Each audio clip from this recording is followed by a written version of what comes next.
Shabbat Shalom. Estamos no dia 5 de setembro do ano 2020 e pelo calendário judaico nós estamos no dia 16 de Elul do ano 5781.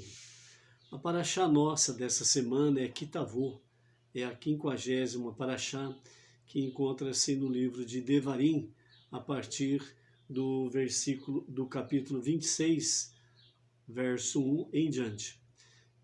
Kitavô, os sábios nos falam que a palavra tavô significa entrar inteiramente.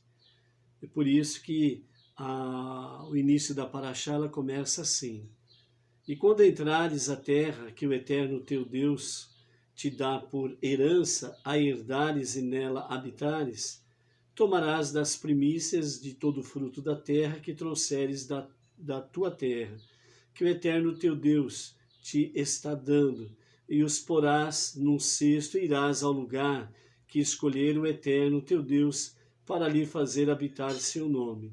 E virás ao sacerdote que estiver naqueles dias e lhe dirás: declaro hoje ao Eterno teu Deus e manifesto-lhe a minha gratidão, porque entrei na terra que jurou o Eterno a nossos pais que nos daria. E tomará o sacerdote o cesto da tua mão e o pousará diante do altar do Eterno teu Deus.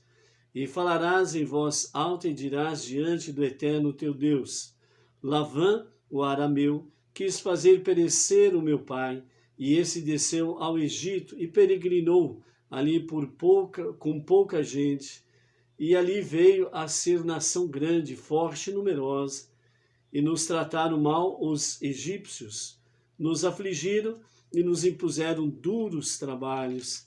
E clamamos ao Eterno, Deus de nossos pais, e ouviu o Eterno nossa voz, e viu nossa aflição, nossa fatiga e nossa opressão.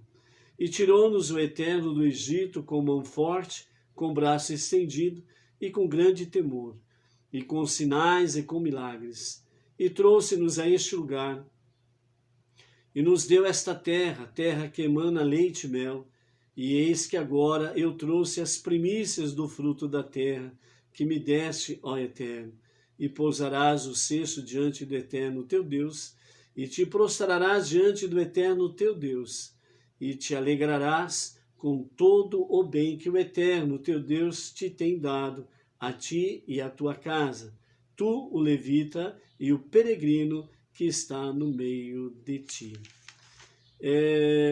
Segundo os nossos sábios, nesse estudo, ele nos traz que Rabaat Rabikurim, que é a entrega das primícias, que todo israelita levava todo ano ao templo de Jerusalém.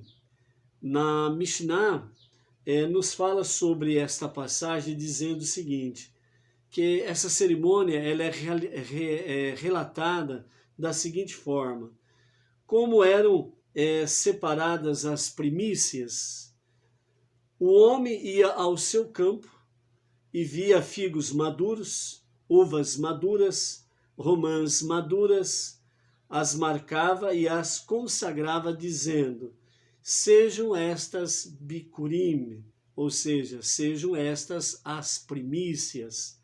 Como se traziam as primícias a Jerusalém, como que era a forma que era transportado essas primícias até Jerusalém, lugar do sagrado templo.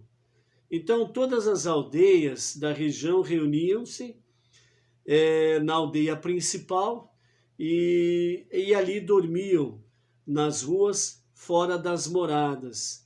Pela manhã, o superior, aquele que comandava esta turma, clamava dizendo: vinde e subamos a Sião, a casa do Eterno nosso Deus. E então seguia, esse comboio, essa procissão, eles seguiam caminhando e na frente ia um touro cujos chifres eram cobertos de ouro e na sua cabeça ornamentada com uma guirlanda de oliveira. Bem na frente de todos, o som das flautas mostrava o caminho de Jerusalém. Quando chegavam à cidade santa, cada um ornamentava as suas primícias. Os altos dignatários de Jerusalém saíam ao encontro dessa turma e lhes diziam: sejam bem-vindos, irmãos. As flautas os conduziam até o monte do templo, e ali cada um levava as suas primícias sobre seu ombro e as depositava diante do altar, pronunciando as palavras, do verso 5 até o 10, que acabamos de ler. Até mesmo os reis deviam levar as suas primícias, como qualquer judeu. E essa oferenda significava o reconhecimento da ordem divina na natureza e da existência do Ser Supremo, a quem eram consagrados os primeiros frutos em sinal de agradecimento. Os cornos do boi, os chifres do boi, estavam cobertos de ouro, o que significava que o trabalho leva o povo à prosperidade. E só uma prosperidade baseada no trabalho é verdadeira. O boi levava sobre a sua cabeça um ramo de oliveira. A oliveira, ela simboliza, a luz, a sabedoria e a ciência. Ou seja, a prosperidade não nos deve levar somente a um progresso material fictício, mas sim a um verdadeiro avanço na ordem espiritual. Aqui vemos unidos os diversos fatores da sociedade, todos postos aos seus serviços. O trabalho, a prosperidade, a ciência devem estar submetida ao homem. E é somente assim que conserva os seus sentidos. Mas, sobretudo, tomemos o símbolo máximo adiante, iam as flautas, que mostravam o caminho para Jerusalém. O trabalho, a prosperidade social e a ciência e a sabedoria podem ser meritórias em si, mas também podem não cumprir inteiramente a missão que lhes tenha sido encomendadas. O homem pode conhecer a próxima estação, mas não a meta final, e ficar no caminho, acreditando haver chegado ao seu destino. Todos os grandes atributos humanos não têm nenhum valor se não for dirigidos ao seu ideal supremo. O trabalho pode se converter em escravidão, o dinheiro em opressão, em riqueza e a riqueza em pobreza. A ciência pode ser colocada no serviço do mal e usar recursos para a destruição e o aniquilamento. A vida toda do homem é uma espada de dois gumes. O dever do homem é, pois, encaminhar sua vida com os olhos postos em uma meta superior, Jerusalém, onde, segundo os profetas, todos os povos da terra se reunirão para adorar ao mesmo Deus e Pai de toda a humanidade. Em toda essa procissão, em toda essa caravana, na frente iam as flautas. As flautas eram tocadas constantemente e elas mostravam a direção a ser seguida. Elas mostravam o som das flautas, mostrava qual era o objetivo maior, supremo a ser alcançado, que era o templo em Jerusalém. Todo essa questão das primícias, os primeiros frutos, o trabalho, a prosperidade, a sabedoria, a ciência, tudo isso precisa estar a serviço do homem para um bem maior. Qual é o bem maior do ser humano? é servir a Deus. Qual é o bem maior para o ser humano? É agradar a Deus. Qual é o objetivo principal, supremo do ser humano? É fazer deste mundo o lar de Deus. E Jerusalém representa exatamente isto. Então, por isso, né, as flautas, elas vão à frente, o som das flautas vão à frente para mostrar o caminho, para que ninguém durante o percurso ache que já chegou ao seu objetivo e fique pelo caminho. Ou aqueles que possam dizer, vamos parar a nossa caravana por aqui e vamos ficar aqui, aqui é um ótimo lugar. Esse lugar é bom para nós estarmos e aqui permanecermos, né? Mas as flautas continuam tocando lá na frente. O som da flauta continua lá na frente. Por quê? Porque o som da flauta não parou. Por que o som da flauta não parou? Porque ainda não chegou ao objetivo maior, ao objetivo supremo, o templo em Jerusalém. Enquanto esse som continuar, não podemos parar pelo caminho, não podemos ficar para trás. Nós temos que continuar em frente. Por isso, a Parashá que Tavô, e a palavra Tavô significa entrar inteiramente. Ou seja, a partir do momento que você entrou nesta caravana, você tem que seguir em frente até o objetivo supremo, até o objetivo principal, que é o quê? A redenção no Mashiach, que junto com o Mashiach faremos deste mundo, literalmente, plenamente, a morada de Deus. Então, enquanto não chegar a redenção com o Mashiach, não é tempo de parar, não é tempo de ficar no caminho, não é tempo de ficar para trás. Porque se você ficar para trás, você vai perder a redenção, você vai perder a manifestação de Mashiach e você simplesmente vai ficar de fora. Então, por isso, a nossa Parashá e essa explanação da caravana que sai do interior para ir à capital, Jerusalém, que pegam das suas primícias e levam ao templo sagrado em Jerusalém, significa que nós precisamos dar o melhor de nós para alcançarmos o objetivo supremo, o alvo soberano. Nós precisamos olhar que todo o trabalho, toda a primícia dos nossos trabalhos, a prosperidade, a riqueza, a sabedoria, a ciência, tudo está a nosso serviço. Com qual objetivo? Para que através destas coisas nós possamos alcançar o objetivo supremo, o alvo supremo, que é o templo em Jerusalém.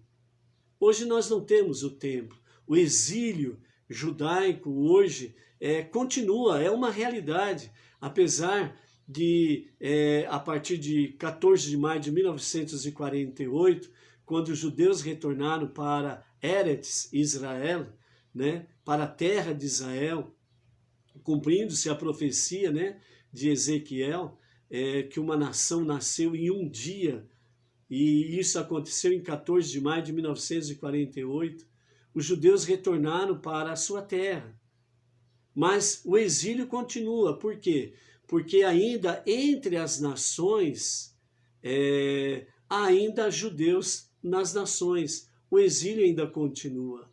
E o governo de Israel, ainda ele não é um governo ditado pela Torá, né? O governo de Israel ele ainda é mais político do que guiado pela Torá, apesar de Israel declarar que a sua religião ela é judaica com fé monoteísta, a crença no único Deus.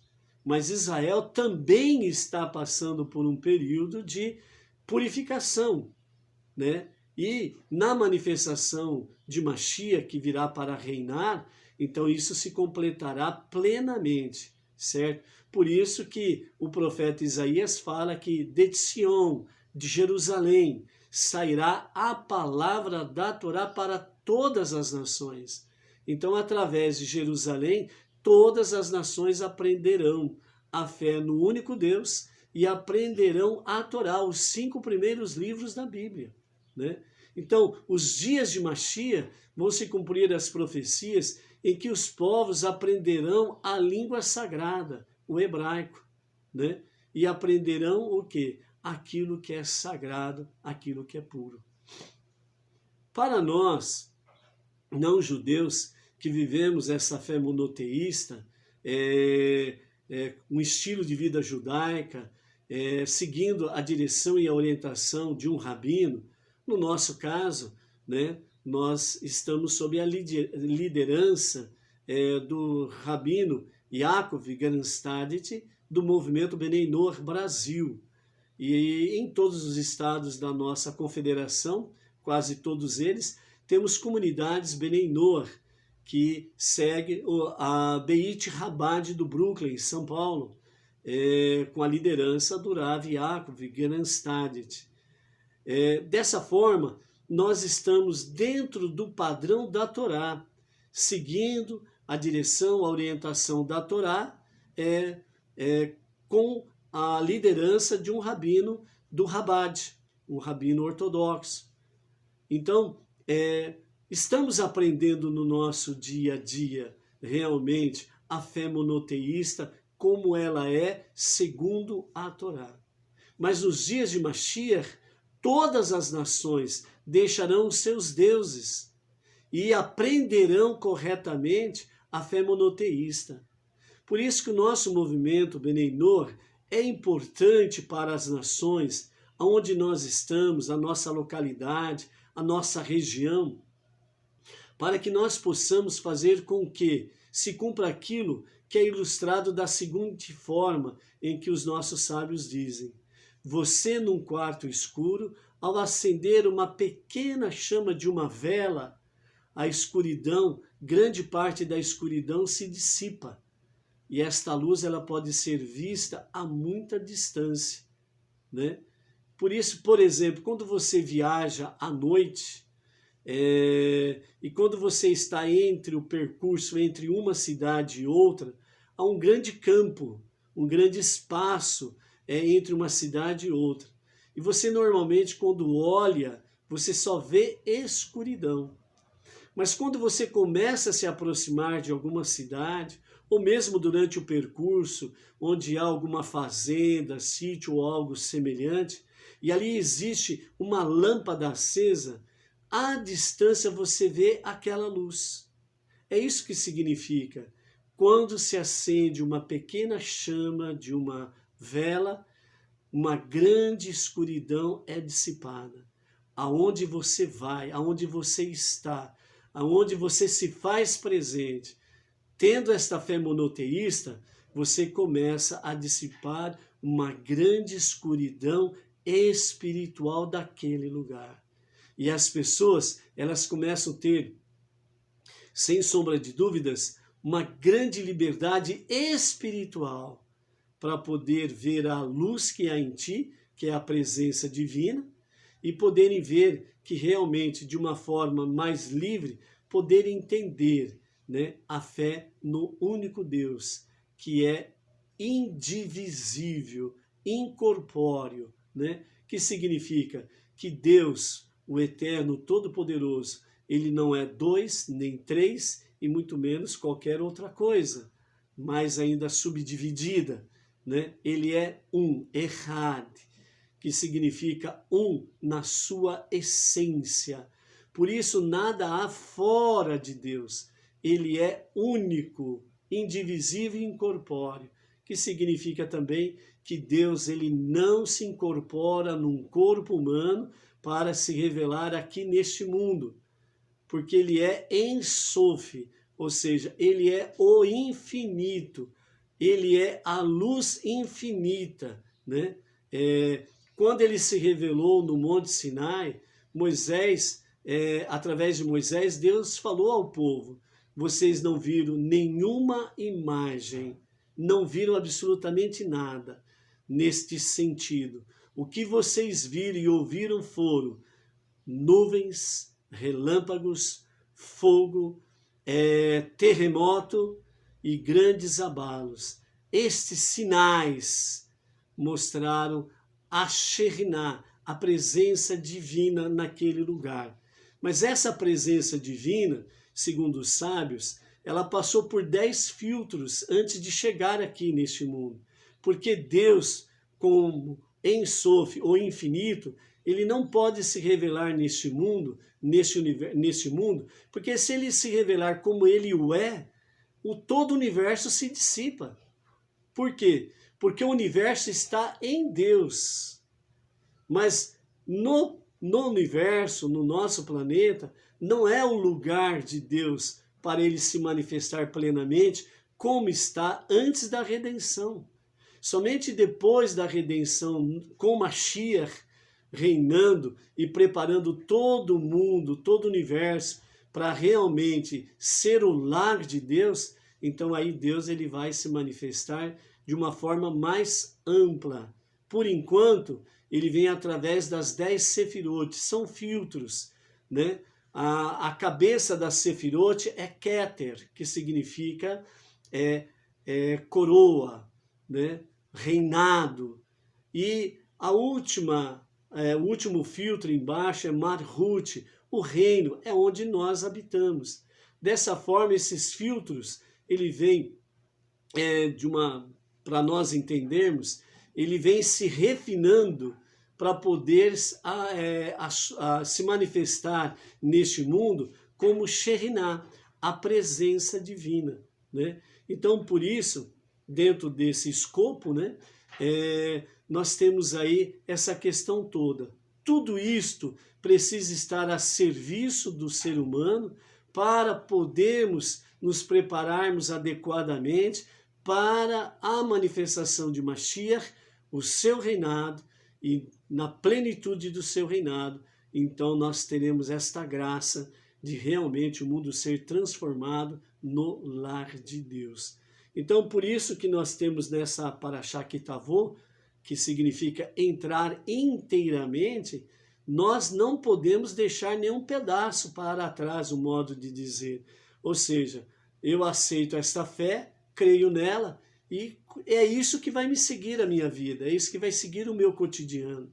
E é dessa forma que eu vou seguir em frente, né? No sentido de poder fazer um serviço de coração, um serviço de amor, Avodá Shebaler, né? Então, desta forma, né, os nossos sábios nos ensinam que nós precisamos realmente nos dedicarmos por completo, né, ao serviço divino, certo?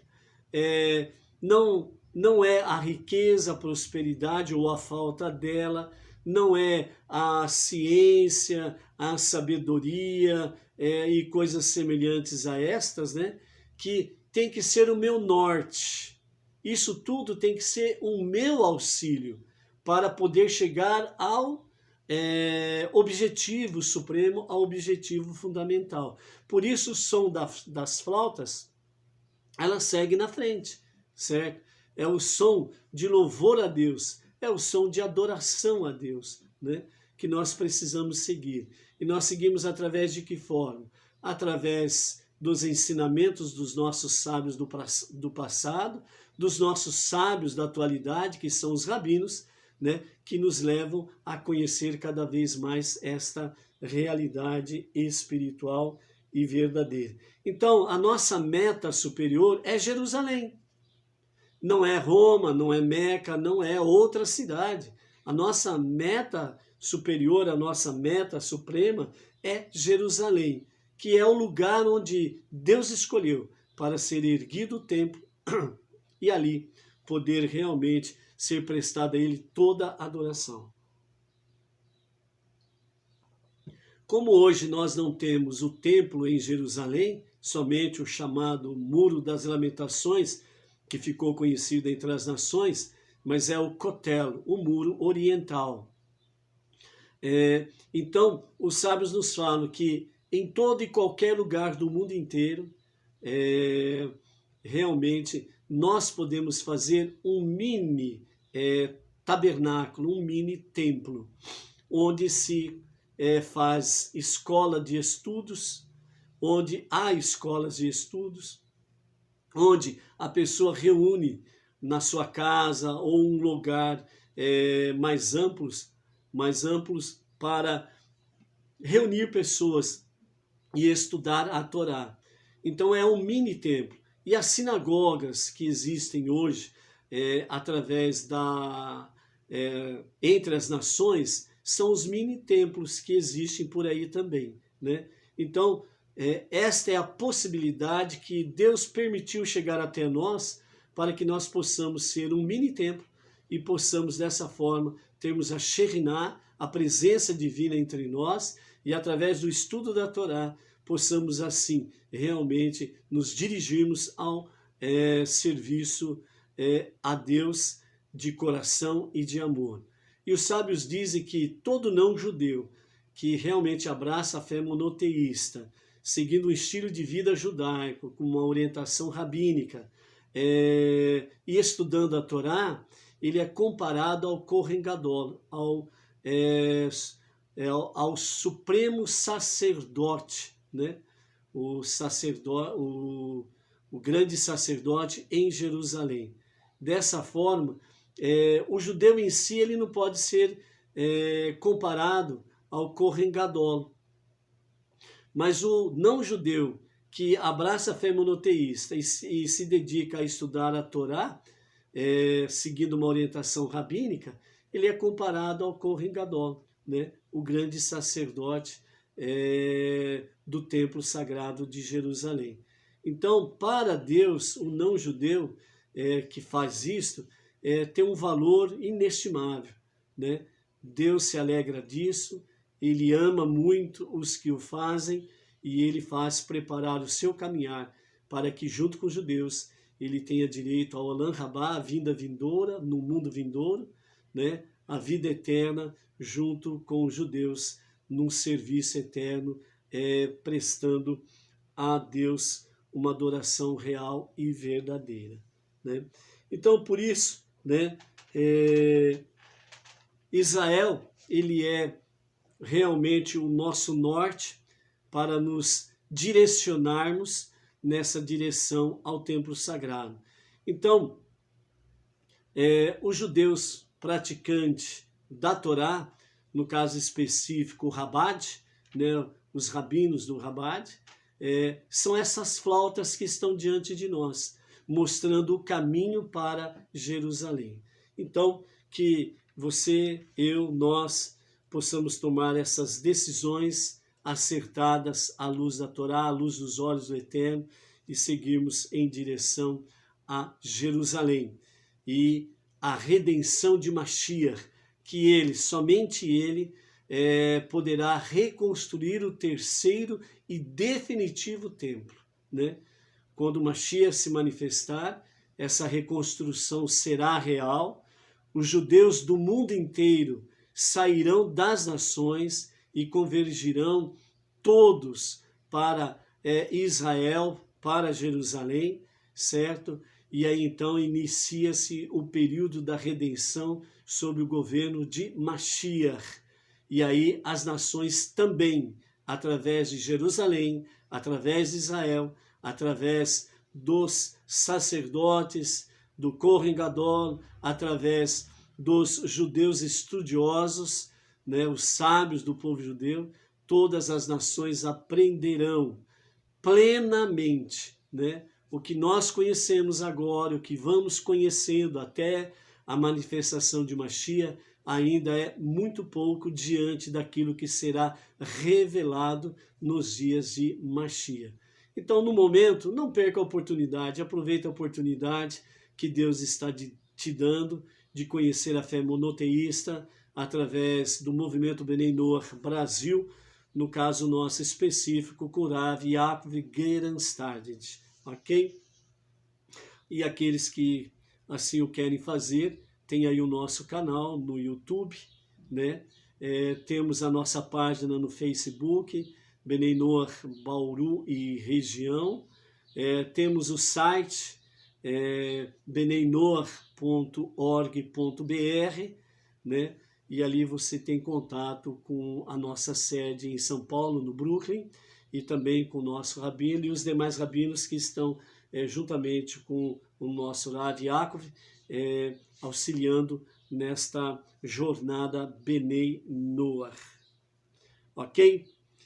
Para nós, né, partimos aí para literalmente a nossa paraxá, nesse capítulo 27, né, da nossa paraxá Kitavô, quando entrares inteiramente, né, no capítulo 27, a partir do verso 11, nós temos aí, né, e ordenou Moisés ao povo naquele dia, dizendo, estes estarão para abençoar o povo sobre o monte Gerizim, quando houverdes passado o Jordão, as tribos Simão, Levi, Judá, Isahar, José e Benjamim.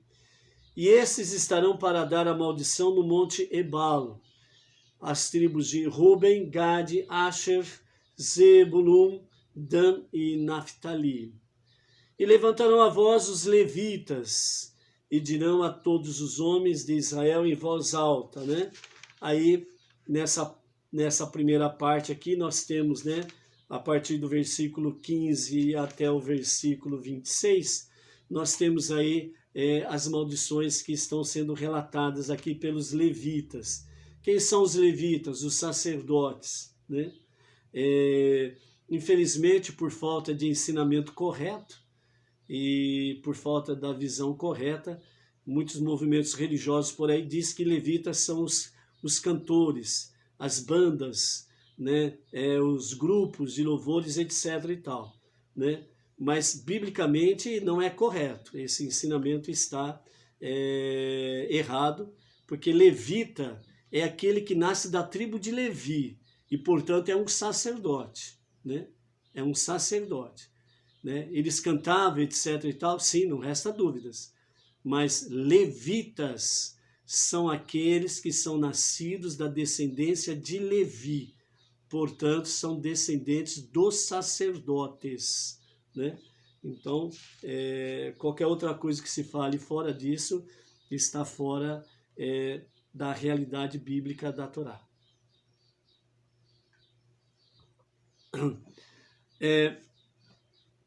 Os nossos sábios comentam sobre essa questão dizendo o seguinte: 6 tribos deveriam subir ao monte Gerizim, o monte da bênção, e outras 6 tribos no monte Eval, o monte das maldições. O Aron HaKodesh, a arca sagrada, né, os Kohanim e os mais velhos dentre os Leviim deveriam ficar no vale entre as 2 montanhas. Os Kohanim formando um círculo interno em volta do Aron, a arca, e os Leviim, os levitas, formando um círculo externo em volta dos Kohanim. Virando seus rostos em direção ao monte Gerizim, os mais velhos entre os Leviim proclamavam a primeira bênção para que as tribos das 2 montanhas pudessem ouvir. Por exemplo, abençoado é o homem que não faz uma imagem esculpida ou fundida. As tribos das 2 montanhas deveriam responder, amém, que assim seja, né? Aqui o amém é com N de navio no final, e não com M de Maria, de Marcos, mas era o amém, né? Que significa que assim seja. O amém, né, para falarmos assim rapidamente e forma simples, né? Amém significa que Deus é fiel e que Deus é rei e fiel para cumprir esta palavra. É isso que significa amém. com N no final. No hebraico é Nun, é a letra N de navio, de novembro, por exemplo, né? E não amém com M, de março, né? Maria, Marcos e coisas semelhantes a estas, né? Então não é o M no final, porque o amém com M no final traz maldições e não bênçãos, né? Por isso que no hebraico é amém, né? Que significa que Deus é rei fiel para cumprir esta palavra, ok? Isso é mais para quem não sabe, no sentido de conhecimento, né? E informação, e principalmente, né, que você, a partir do momento que você ouve uma verdade, você já tem que assumir a verdade, você é responsável pela verdade, e aí você precisa tomar uma definição, né? Então, que daqui para frente, você que está ouvindo pela primeira vez, que seja o teu amém, dizendo que Deus é rei fiel para cumprir esta palavra. E dessa forma, então, os mais velhos dentre os Levi viravam-se para o monte Eval e pronunciava a primeira maldição. Amaldiçoado é o homem que faz uma imagem esculpida ou fundida. As tribos das duas montanhas deveriam responder, amém, que assim seja. Os Leviim deveriam continuar a pronunciar alternadamente uma bênção e uma maldição. Apesar de que a Torá escrita somente declara as maldições, cada maldição era antes formulada positivamente, como uma bênção. Porque Deus ordenou que os judeus escutassem as bênçãos e maldições no dia que entrasse na Terra Santa? Este seria um novo pacto na realidade, uma nova aceitação da Torá na própria Terra Santa. O primeiro pacto, né, o pacto do Monte Sinai, foi lá fora de Eretz Israel. Por que a Torá ela foi dada no Monte Sinai, no deserto?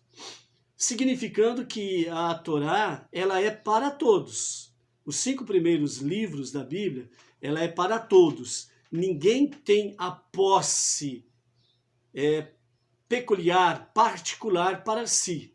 Então só Deus é o legítimo proprietário da Torá, os 5 primeiros livros da Bíblia. Ele é o único proprietário da Torá.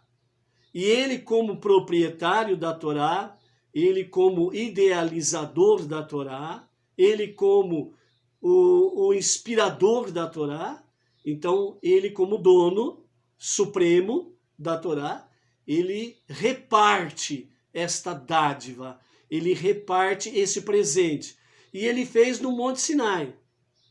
Todas as nações existentes na época, as 70 nações, elas rejeitaram a Torá, né? Por exemplo, segundo os nossos sábios dizem, para uma determinada nação ele disse, vocês querem a minha Torá? E o povo disse, o que está escrito nela?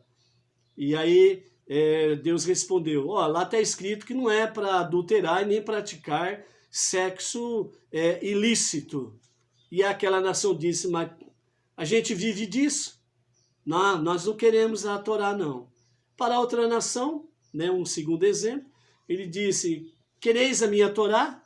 E o povo daquela nação disse, o que está escrito nela? Aí Deus respondeu, está escrito, não roubarás. Aí o povo disse, mas nós vivemos de roubo, nós não queremos a Torá. E para outra nação ele disse, quereis a minha Torá? E eles disseram, mas o que está escrito nela? E Deus respondeu, está escrito, não matarás, não assassinarás o teu próximo. E aquela nação respondeu, mas nós vivemos de matar os outros, nós não queremos a Torá. E assim sucessivamente, cada nação foi dando as suas desculpas. Mas quando ele se voltou para o povo judeu respondeu simplesmente, faremos e ouviremos. né? Significa que primeiro nós vamos obedecer o que tu dizes, depois nós vamos estudar e aprender o que significa. Então a primeira resposta, né, da nação foi: faremos, ou seja, nós vamos obedecer a tua Torá. Então esse primeiro pacto ali no Monte Sinai foi com o povo judeu, certo? Porque eles assumiram a Torá, eles receberam a Torá e aceitaram a Torá. E agora, entrando na Terra Santa, na Terra Prometida, né, novamente Deus fala para Moisés orientar, né, a Josué, o seu sucessor, para que assim que tomarem posse da Terra Prometida, reúnam então o povo, né, diante dos montes Gerizim e Ebal, ou Ebal, né, onde será no Monte Gerizim as bênçãos e no Monte Ebal, ou Ebal, as maldições. Então ali Deus estaria fazendo um novo pacto com eles, né? Então uma nova aceitação da Torá na própria Terra Santa. As duas montanhas serviriam como testemunhas eternas que lembrariam os judeus de sua promessa de cuidar da Torá e da terra de Israel, né? Então os levitas, deveriam amaldiçoar aquele que cometesse um dos 12 pecados apontados e abençoar aqueles que se abstivessem deles. Esses pecados são geralmente cometidos em segredo, portanto, não podem ser punidos por uma corte de justiça.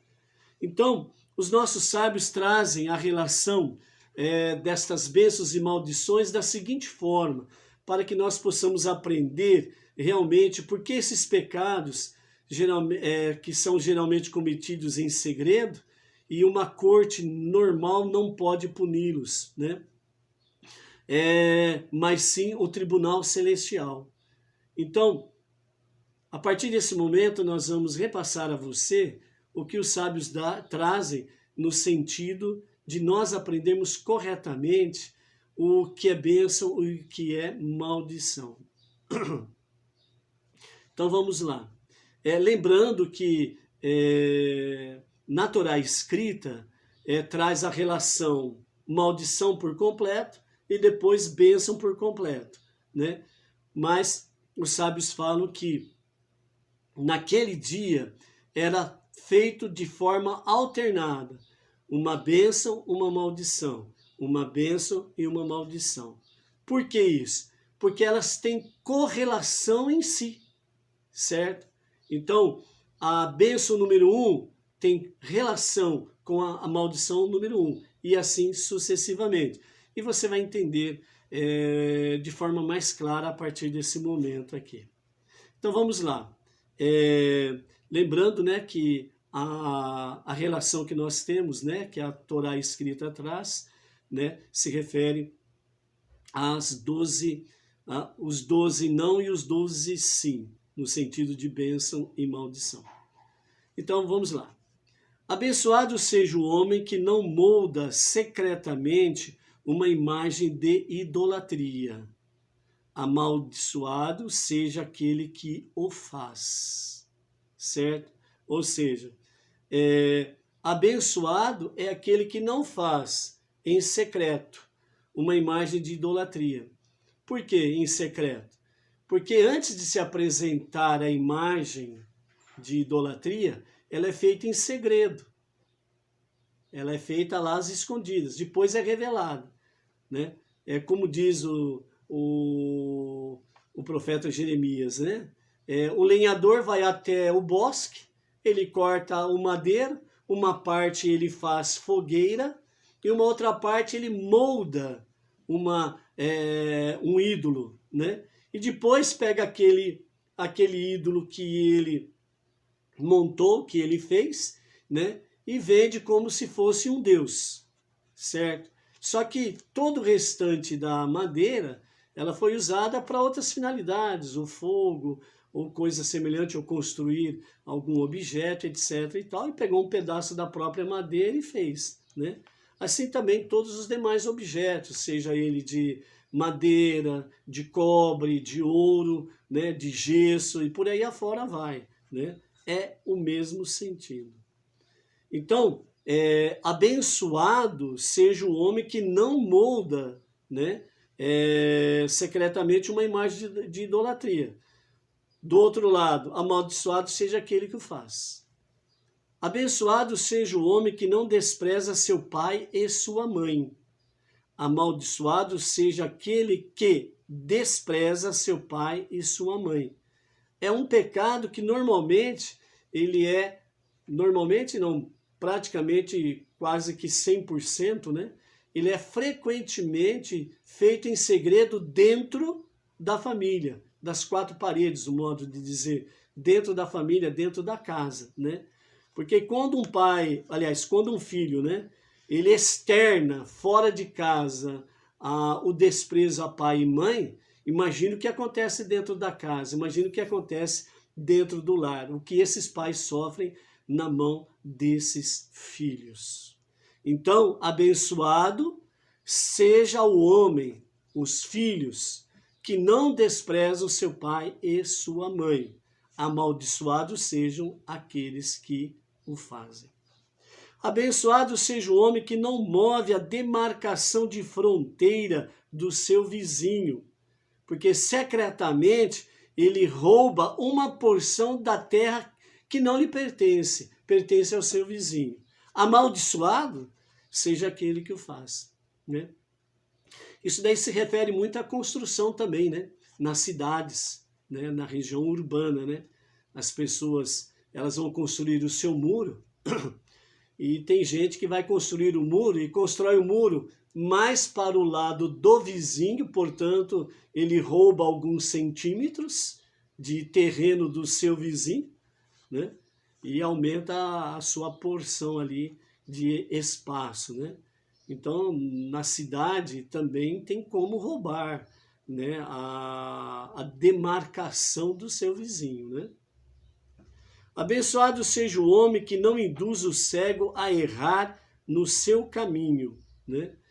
Muitas vezes isso daqui também acaba sendo interpretado de uma forma literal, né? O cego, fisicamente falando. Mas aqui no caso, Deus está mostrando uma realidade, que é o quê? Aquele que não dá conselhos errôneos para um indivíduo ignorante. Ignorante aqui é no sentido de falta de conhecimento da verdade, né? Então, todo aquele que não induz o cego a errar o seu caminho, ele é abençoado. E amaldiçoado seja aquele que o faz, ou seja, que ele aconselhe a pessoa a seguir um caminho errado, né? Por exemplo, seguir um caminho que realmente não está de acordo com a Torá, em que Deus não está presente, e a pessoa fala, ó, Deus está presente nesse lugar, pode ir ali, pode vir aqui, né? E você vai encontrar Deus e vai servir Deus. E Deus não está presente naquele lugar, né? É só você ver os movimentos religiosos e procurar analisá-los à luz da Torá, dos 5 primeiros livros da Bíblia, se está de acordo com a vontade divina ou não, certo? Então, abençoado aquele ou aqueles que não induz o cego a errar, ou seja, é uma pessoa que não tem conhecimento da verdade espiritual e ela quer realmente servir a Deus, quer conhecer a Deus verdadeiramente, né? Aí aparece de plantão, né, os embusteiros, os enganadores, e acabam desviando a pessoa da verdade e levam por caminhos errôneos, né? Então, esse é o sentido que não induz o cego a errar o seu caminho, ok? Abençoado seja o homem que não perverte o julgamento de um convertido, de um órfão ou de uma viúva, e amaldiçoado seja aquele que o faz, né? Não perverte o julgamento de um convertido, de um órfão, de uma viúva. A Torá constantemente ela fala sobre o convertido, o órfão e a viúva, que eles precisam ser amparados, precisam ser auxiliados e eles precisam realmente da ajuda, tanto espiritual, como física, como financeira e materialmente, né? Então, abençoado aqueles que não pervertem o direito deles. Abençoado seja o homem que não deita secretamente, né, com a mulher de seu pai, e amaldiçoado seja aquele que o faz, né? Então, nem precisa comentar muito sobre isso, né? Porque deitar com a mulher do seu pai é uma verdadeira aberração. Por que que fala não deitar com a mulher do seu pai?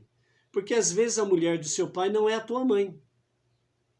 É uma segunda mulher que ele teve, ou tem, né? E ela não é a sua mãe, né? Então, isto é uma abominação aos olhos de Deus. Então, a mulher do seu pai,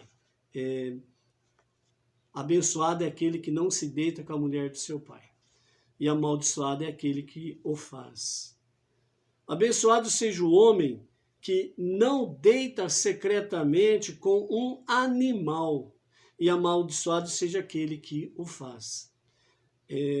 O mundo, né, seguindo aí ideologias, estão fazendo cada aberrações, né, que pessoas estão casando com animal, pessoas estão casando com objetos, casando com pessoas, entre aspas, virtual, né? E por aí afora vai, né? Umas aberrações dessas ideologias que estão trazendo aí, e as pessoas estão cada vez mais negando a Deus, a criação divina, e estão fazendo coisas são bizarras, né? São bizarras, né? Então, seja abençoado aquele que não faz o deitar-se com o animal, e amaldiçoado é aquele que se deita com o animal, né? Abençoado seja o homem que não deita secretamente com a sua irmã, e amaldiçoado seja aquele que o faz, né? Então, também não tem muito que se comentar aí, né? Irmã é irmã, né? Sangue do mesmo sangue, carne da mesma carne, né? Então, abençoado seja aquele que não se deita secretamente com a sua irmã, e amaldiçoado o que faz. Abençoado seja o homem que não deita secretamente com a sua sogra, e amaldiçoado seja aquele que o faz. Abençoado seja o homem que não atinge seu próximo secretamente, falando mal dele, e amaldiçoado seja aquele que o faz, né? Então, isso daí também é chamado, né, pelo meio convencional de fofoca, né? E no hebraico chama-se de Lashon Hará, língua maldita, né? Então, abençoado é aquele que não tem língua maldita para ficar falando mal, né, do seu próximo, e amaldiçoado seja aquele que o faz, né? Lembrando, né, que, sem sombra de dúvidas, quem faz isto, né, não somente isso, mas tudo aquilo que está ligado ao próximo, né, e você viola o direito e a justiça do próximo em todos os níveis, você está lutando contra Deus. Por quê? Porque o próximo, ele é a imagem e semelhança de Deus, como você o é. Se você nega isso na sua vida e quer atingir o seu próximo, você está infringindo de forma dupla a lei, e o pecado vai ao quadrado, e a maldição vai junto ao quadrado também com você. Abençoado seja o homem que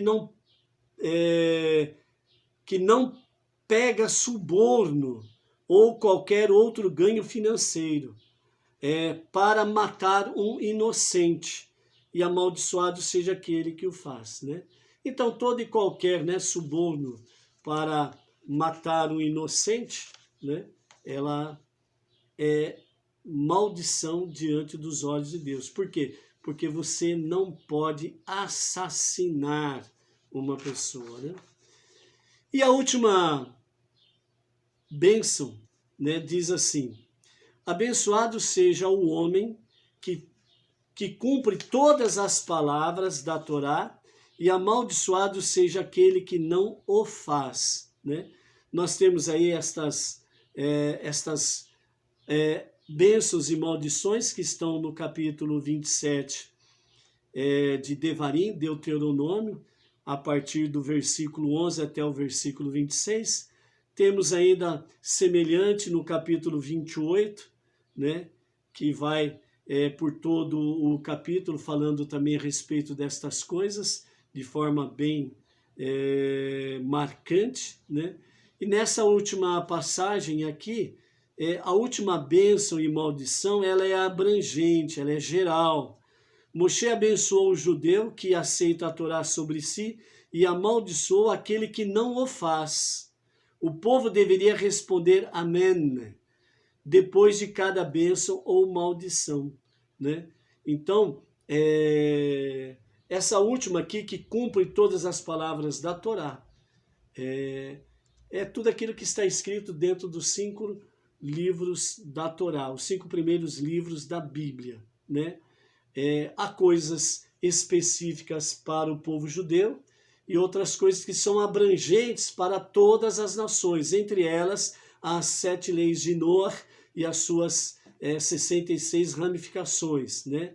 Estas questões que nós acabamos de falar está dentro da lei de Noé, porque também na lei de Noé fala para que não se pratique sexos ilícitos, né? Então está aqui dentro também para o não-judeu, certo? Então, o livro de Yehoshua, Josué, relata que no dia que entraram em Eretz Israel, a terra de Israel, os judeus viajaram até os montes Gerizim e Eval e pronunciaram as bênçãos e as maldições, assim como a Torá ordenou. Depois disso, né, Moshe, depois dele dar as orientações, etc. e tal, ele continua a pronunciar bênçãos pelo cumprimento da Torá e reprovações pela sua transgressão, né? Bênçãos e advertências. Na Paraxá número 33, que é a Paraxá de Bechukotai, que está lá em Levítico, Vaikra, capítulo 26, e vai até o capítulo 27, Deus prometeu bênçãos para os filhos de Israel por cumprirem a Torá e punições, Deus nos livre, por deixá-la de cumprir, né? Então, aquilo que é pertinente ao povo judeu e aquilo que é pertinente aos não-judeus, às nações, estão inseridos dentro dessa questão também, né? Bênçãos para quem faz e para quem não faz, as advertências, as punições. Moshe estava muito preocupado e ele temia que depois de sua morte o povo judeu transgredisse a Torá. Então por isso ele pediu a Deus: posso dar aos judeus mais bênçãos e advertências? E Deus concordou com o pedido de Moshe. E quando Moshe expressou estas bênçãos e advertências adicionais, a Ruach HaKodesh, que é o espírito de profecia de Deus, pairou sobre ele. A maioria das punições que ele predisse ocorreram na época da destruição do segundo templo, que é chamado aqui da nossa era comum, no ano 69 desta era comum.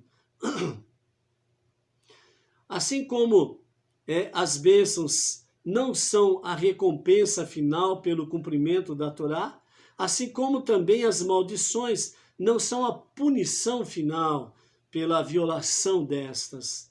Um pagamento completo pelas mitzvot será dado somente no mundo vindouro. Até certo ponto, se o povo judeu cumpre a Torá plenamente. Deus o livra de preocupações materiais e o abençoa com abundância para lhes dar a oportunidade de cumprir mais mitzvot. Por outro lado, se negligenciaram ou negligenciarem a Torá e as mitzvot, os mandamentos, Deus os pune com sofrimentos que limitam suas oportunidades de cumprir mandamentos, né? O povo judeu em si, ele é um exemplo para as nações. Então, quando as nações veem como os judeus são abençoados, né, prósperos, aí eles veem que realmente uma boa porcentagem do povo está cumprindo os mandamentos, está cumprindo o Torá, né? Por exemplo, os maiores ganhadores, né, de prêmio Nobel, eles são judeus, certo? E os judeus, eles, para onde vão, né, sempre têm a oportunidade de serem abençoados pelo Eterno com prosperidade. Por que isso? Porque está dito na Torá que o povo judeu, ele é a luz para as nações. Então, é do povo judeu que vem o conhecimento do verdadeiro Deus. É do povo judeu que vem o conhecimento de bênçãos e maldições. É da nação de Israel que vem o conhecimento que Deus é um e único, indivisível e incorpóreo. Que há um só Criador, que há um só Redentor, que há um só Salvador, que é o próprio Deus. Por isso que quando o salmista diz que bem-aventurada é a nação cujo Deus é Adonai, é o Deus dos 5 primeiros livros da Bíblia, o Deus dos hebreus, o Deus dos judeus, o Deus da Torá, o Deus de Moisés. Então, é o Deus de Davi, é o Deus dos patriarcas, é o Deus dos profetas. Não há outro Deus. Simplesmente isso. Então, esta é a realidade que Deus traz para cada um de nós e para as nações, a realidade. Então, o povo de Israel é um exemplo para nós, né? Quando eles são abençoados, é porque eles estão sendo abençoados porque estão cumprindo a Torá, né? Estão preservando a Torá, estão divulgando o monoteísmo, né? E quando as coisas não vão bem é porque estão deixando de cumprir a Torá. Por isso, né, as bênçãos e as maldições, as bênçãos e as advertências, né? E para nós que estamos conhecendo o monoteísmo, para você que está conhecendo agora, para aqueles que já estão vivendo o monoteísmo, né? Então, não esqueçam disso. Israel é um exemplo para nós de bênçãos, de advertências ou punições. Então, nós precisamos tomar muito cuidado com referência a isso. Pois as bênçãos e as maldições indicam realmente que o povo judeu, se eles estão ou não seguindo o caminho correto, né? Então, por isso, é importante nós estarmos analisando estas questões à luz da Torá, à luz da palavra, né? Então, por isso que nós precisamos ter comunhão com a Torá e comunhão com os sábios, tanto do passado como do presente, os rabinos, para que a gente possa ser orientado adequadamente, né? Porque muitas vezes aquilo de ruim que está acontecendo com você não é uma punição. Muito pelo contrário, Deus está usando essa aparente punição, esse mal que está acontecendo, Ele está usando esse momento, esta situação, para despertar em você a verdadeira fé. Porque cada ser humano tem no seu íntimo realmente uma centelha divina, uma presença divina. E precisa isso ser despertado. Isso daí precisa pegar fogo, mas fogo no bom sentido. Não é para você sair gritando, pulando e plantando bananeira, não. É para você despertar a verdadeira fé, o verdadeiro conhecimento, a verdadeira sabedoria, através da Torá, os 5 primeiros livros da Bíblia, para conhecer a Deus de uma forma mais plena, mais profunda. Então, por isso é importante ter essas orientações, para que você não caia no extremo, como muitos segmentos religiosos por aí falam, né? Aquele que está sendo próspero é porque ele está fazendo a vontade de Deus, é porque, principalmente nos dias atuais, sobre os movimentos, né, da prosperidade, é porque ele está dando dízimo, ele está dando dízimo 2 vezes, é porque ele dá 20%, 30% e por aí afora vai, né? Porque não deixa de trazer aqui o seu soldo, o seu salário, o cheque assinado em branco e por aí afora vai. Por isso que ele é próspero, né? E você vê aí muitos segmentos religiosos aí fazendo um verdadeiro circo, né? Dentro dos seus, entre aspas, templos, né? Onde gente entra com carrão de luxo dentro da igreja, né? Dos seus templos, né?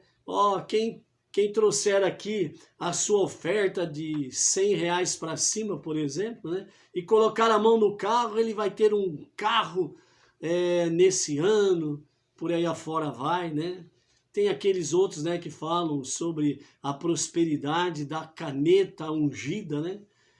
Uma caneta que se compra aí em qualquer mercado por aí afora, aí, em grandes quantidades, acaba saindo a preço de centavos, e depois lá, entre aspas, né, o líder religioso unge as canetas e por causa disso a caneta tem uma supervalorização, né, e vai a R$ 100 a unidade da caneta, né? E você comprando essa caneta, você vai ter prosperidade, que não sei o que lá. Então há tanta enganação por aí afora, porque nem toda prosperidade significa que Deus está presente. E nem toda pobreza significa que Deus está ausente. Lembra o que o proverbista fala? Que a riqueza sem Deus é como um saco furado, e o pouco na pobreza com Deus é muito. Então essa é uma realidade. Deus pode dar prosperidade, lógico, sim, não resta dúvida. Mas do jeito que se fazem por aí afora, nem toda prosperidade significa que Deus está presente. E nem toda pobreza significa que Deus está ausente, né? Então, por isso, né, bênçãos e maldições. Abençoado serás em sua chegada, abençoado serás em sua saída. Serás abençoado ao entrar na casa de estudos e ao sair para os teus negócios. Deus promete abençoar quem faz, né, da sua chegada um estudo da Torá. E Deus abençoa aquele que sai do momento depois do estudo da Torá, que sai, né, para fazer os seus negócios, trabalhar e etc. e tal.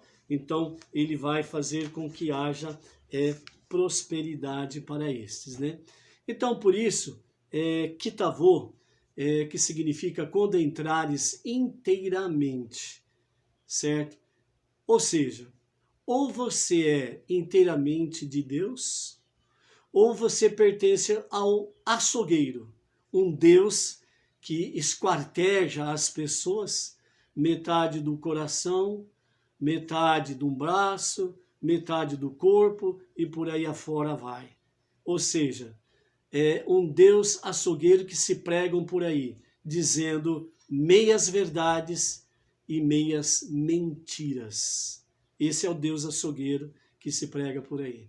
O Deus verdadeiro, bíblico, que está na Torá e que vem do conhecimento judaico deste Deus único, Criador dos céus e da terra, é um Deus perfeito.